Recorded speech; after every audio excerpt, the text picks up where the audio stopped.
साथियों, कुछ कहानियां बहुत दर्दनाक होती हैं, जो हमें अंदर तक झकझोर देती हैं।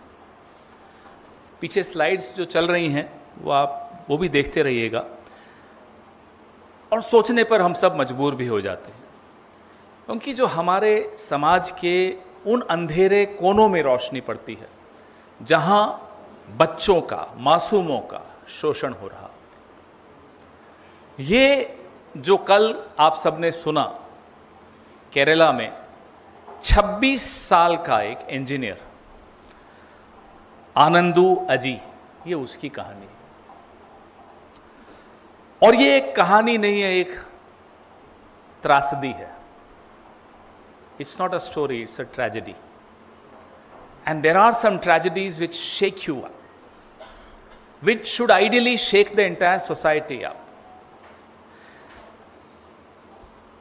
ये जो आत्महत्या आनंदू अजी ने की और एक शेड्यूल किया अपना इंस्टा का पोस्ट, ये जो आपके सामने चल रहा है, ये एक ऐसी कहानी है, उसको मजबूर किया गया आत्महत्या करने के, उसको धकेला गया आत्महत्या करने के। He was forced, he was pushed to commit suicide. और ये जो पोस्ट है, इंस्टा की जो पोस्ट है, मैं इस पोस्ट को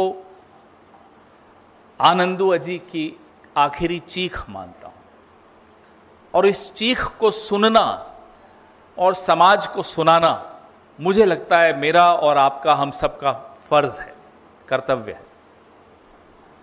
क्योंकि जब तक इस चीख को हम सुनेंगे नहीं, आनंदू अजी जैसी दास्तानें शायद बिना सुने खत्म हो जाएंगी, और ऐसे लाखों बच्चे जो इस तरह से शोषित होते हैं, उनकी आवाज, उनका नाम तक हमारे और आपके कानों में नहीं पड़ेगा। उससे बड़ा पाप और कुछ नहीं हो सकता। कल्पना कीजिए कि एक 4 साल का बच्चा, उसके पिता ने भरोसा करके उसको राष्ट्रीय स्वयंसेवक संघ की शाखा में भेजना शुरू किया, यह सोचकर कि वहां वो कुछ अच्छा सीखेगा। आरएसएस की शाखा के भीतर 4 साल के मासूम बच्चे के साथ यौन उत्पीड़न हो रहा हो, उसको मॉलेस्ट किया जा रहा हो, उसको रेप किया जा रहा हो, उसका बलात्कार हो रहा हो, इससे ज्यादा दर्दनाक और क्या हो सकता है? 4 साल का बच्चा। और फिर लगातार आप ये स्लाइड्स देख रहे हैं, उसमें वो बताते हैं कि शिविरों में, कैंप्स में, शाखा, कहां कहां उसके साथ किन किन ने इस तरह की हरकत की। उसने एक नाम लिखा है, लेकिन वो कह रहा है अनेक ऐसे लोग थे आरएसएस के जो उसका उत्पीड़न करते थे, और अनेक बच्चों का उत्पीड़न करते। कोई एक आनंदू अजी की बात नहीं है। आनंदू अजी के मुताबिक अनेक बच्चों के साथ ये ओटीसी कैंप्स जो इनके होते हैं, ट्रेनिंग के कैंप्स होते हैं, उसमें शारीरिक उत्पीड़न होता है। और ये पहली बार हम नहीं सुन रहे हैं। 2013 में मध्य प्रदेश के शिक्षा मंत्री का एक प्रकरण बहुत प्रचलित हुआ था। तब भी ये आवाज उठी थी कि साहब, ये शाखा में हो क्या रहा है? ये आरएसएस के अंदर ये सड़ांध जो है, जो बदबू है, वो कितनी गहरी है।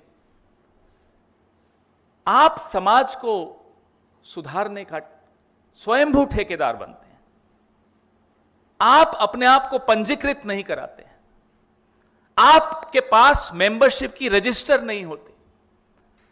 आप ये पर्दे के पीछे कर क्या रहे हैं? ये जब उदाहरण आनंदू अजी के मिलते हैं, तब समझ में आता है कि पर्दे के पीछे दरअसल एक सड़ी हुई संगठन जिसका नाम आरएसएस, और उसकी बदबू जब चारों तरफ फैलने लगती है, तब हमें अपना नाक बंद करने का कोई अधिकार नहीं है। हमें बोलने का हमारा कर्तव्य, हमें चिल्ला चिल्ला के लोगों को बताने का कर्तव्य है कि यह है असलियत संघ की। साथियों, जो आनंदू अजी ने लिखा वो तो दर्दनाक है ही, खौफनाक है ही। ये एफआईआर आज हुई है, इसमें आरएसएस का नाम नहीं है। किस बात का डर है कि जो डाइंग डिक्लेरेशन एक तरह से मान लीजिए, वो उसमें आरएसएस का नाम एक बार नहीं अनेक बार लिखता है, लेकिन एफआईआर में आरएसएस का नाम नहीं है।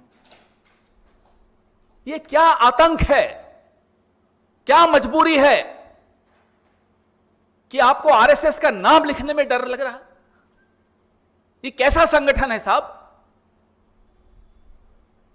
सिस्टम घबरा जाए, क्या उस संगठन का होना इस समाज के लिए, इस सिस्टम के लिए, इस सरकार के लिए, इस देश के लिए अच्छा है, जिससे सिस्टम डरता हो? ये एफआईआर की कॉपी मैं आपको सर्कुलेट करूंगा। आनंदू अजी, जो उसके साथ हुआ, बचपन से होता आया, उसने उस दुर्भावना से, जो उसके अंदर एक अवसाद था, उससे लड़ने का बहुत प्रयास किया। 22 साल तक लड़ा और 22 साल तक झेलता भी रहा जो उसके साथ हो रहा था। फिर उसने हार मान ली। और जब आप उसका पत्र, उसका जो पोस्ट है वो पढ़ेंगे तो आपको मालूम पड़ेगा कि वो अपनी मां से माफी मांग रहा है, अपनी छोटी बहन से माफी मांग रहा है।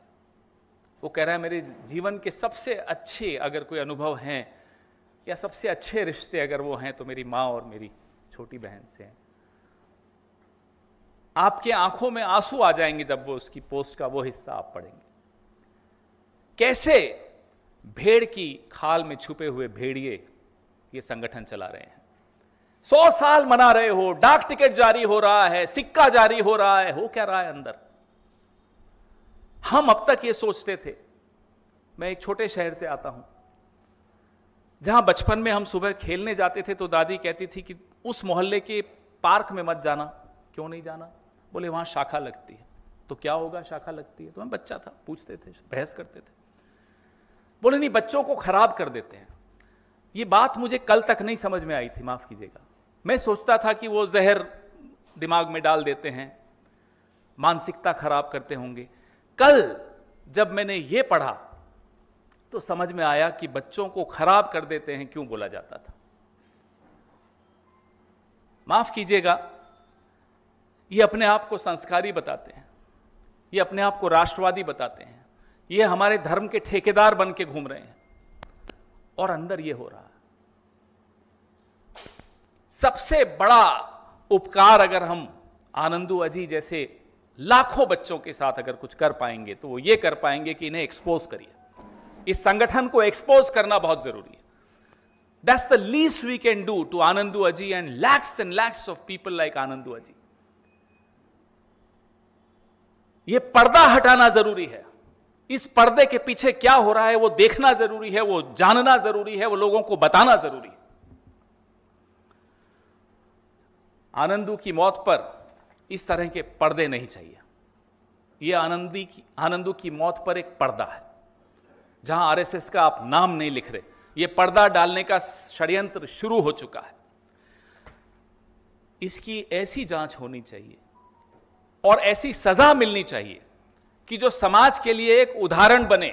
जो भी इस तरह की संस्थाएं चलाते हो, वो सामाजिक संस्था हो, धार्मिक संस्था हो, वो राजनीतिक संस्था हो, किसी धर्म से संबंधित हो, किसी जाति से संबंधित हो, उनको सबक सिखाना बहुत जरूरी है। जो बचपन में किसी के साथ हुआ हो वो जीवन भर उसका साथ नहीं छोड़ता।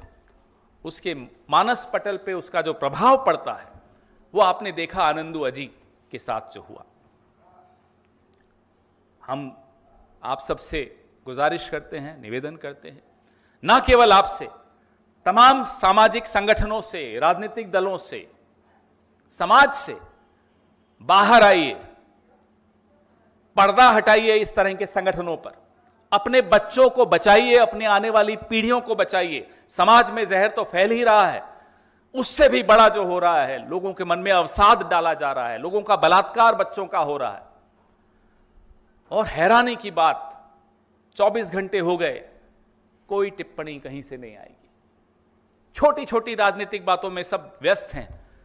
पूरी नस्ल बर्बाद हो रही हो, और ऐसी कितनी नस्लें बर्बाद हो गई होंगी, लेकिन कोई कुछ नहीं बोल रहा। आपके सवाल? Sir, do you demand judicial first of all, it's the government which claims from the Red Fort of India that they owe everything to the RSS. This is the government for RSS, by RSS, of RSS. And we have not heard a single word from anybody responsible in the government or in the organization called RSS. First of all, if the name RSS can't be figured in the FIR, what do you expect? Do you expect a fair probe from a government which is supposedly left? This is the FIR. I got it translated to see if maybe I am missing a point somewhere. No, it's not there.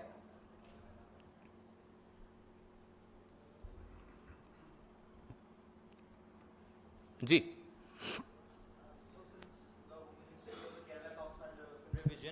Are you raising questions? Pinarayi Vijayan is trying We are raising question on the organization called RSS, which hides behind secrecy, which hides behind discipline, and does this. So, but the police Our questions are to the government of India, to the Prime Minister, to all these people who have so-called attended the shakhas of RSS, and here we are, destroying generations. Yes, of course, we are questioning the Kerala government. Yes, of course, we are questioning the government of India. Yes, of course, we are questioning the leadership of India, of BJP, and of the RSS.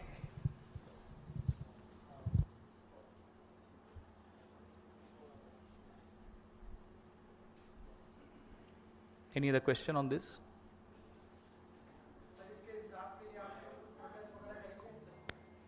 साहब, दिल दहला हुआ है, बिल्कुल करेंगे, करना हमारा कर्तव्य है कि करें। प्रोटेस्ट तो बहुत छोटी बात है, इस मुद्दे को मुझे लगता है हमें हर घर में पहुंचाना आवश्यक है। इस देश से अगर मोहब्बत है तो इस देश के आने वाली पीढ़ी को जो तबाह कर रहे हैं उनको एक्सपोज करना, उनके यहां से पर्दा हटाना बहुत जरूरी है।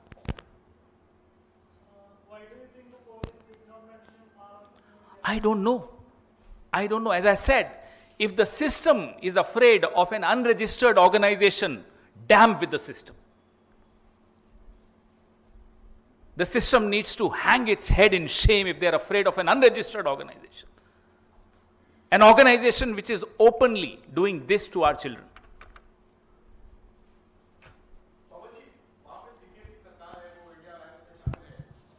ये जो बात सिस्टम की हो रही है। मैं सर आपसे सवाल ये पूछ रहा हूँ कि केरल का ये मामला है और केरल में ये एफआईआर दर्ज हुई जहाँ सीपीएम की सरकार है, तो और वो हालांकि वहाँ कांग्रेस विपक्ष में है लेकिन मोटे तौर पे आप लोग इंडिया गठबंधन का हिस्सा है, और क्या ऐसे में सीपीएम गवर्नमेंट से आप लोग इसको उठाने की कोशिश करेंगे राज्य सरकार से कि वो जो आप मांग कर रहे हैं कि ये मुद्दा इतना गंभीर, इतना तकलीफदेह है, इतना दर्दनाक है, मुझे नहीं लगता कि इसमें यह सवाल भी आना चाहिए कि क्योंकि वो आपके इंडिया अलायंस में पार्टनर हैं, क्या आप, हम तो सवाल पूछेंगे, हम विरोध कर रहे हैं, क्यों एफआईआर में आरएसएस का नाम नहीं है, हम सीधा सीधा सवाल पूछ रहे हैं। इसमें लाग लपेट का कोई स्थान नहीं है।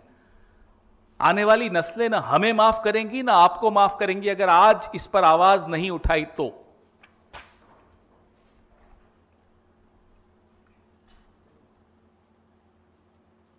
इसी मुद्दे पर रहिए। बहुत महत्वपूर्ण है कि ये सच उजागर हो इस संस्था का, इस संगठन का, जिसने मेरी और आपकी जिंदगी में जिस तरह का दखल रखा है पिछले 11 साल से। कहते हैं साहब हम समाज के हर वर्ग में घुसे हुए हैं, ये कर रहे हैं घुसकर, ये हालत है आपकी। आपको तो समाज के किसी वर्ग में नहीं होना चाहिए। बंद करिए ये शाखाएं, अगर ये अनुशासन है आपका, ये गोपनीयता है आपकी।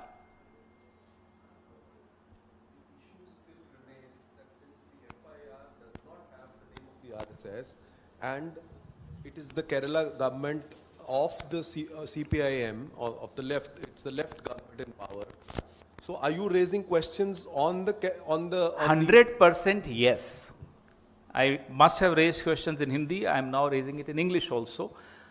If the system under the Kerala government is afraid of the RSS, it shows you a different story. It tells you a story which is horrifying.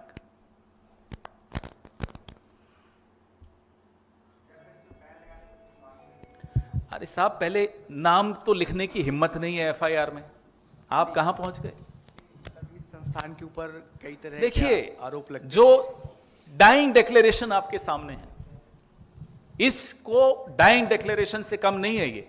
ये सुसाइड नोट भी है, ये उसकी इंस्टा पोस्ट है जो उसने शेड्यूल की थी और उस शेड्यूल्ड वक्त पे बाहर आई। इसके बाद अगर लोगों को डर लगता है, आप सोचिए ये इन लोगों की घुसपैठ कितनी गहरी हो चुकी है और इनको हटाना कितना जरूरी है।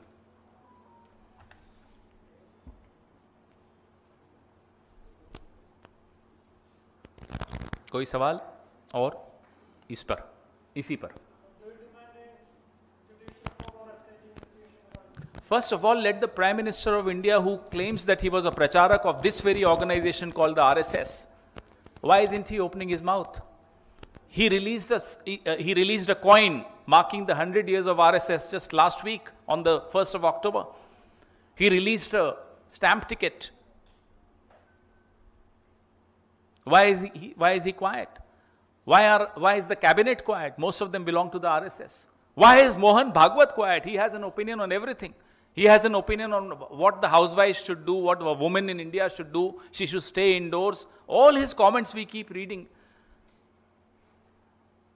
And I'm sorry, but this organization is being forced upon this country. But this is the truth of this organization.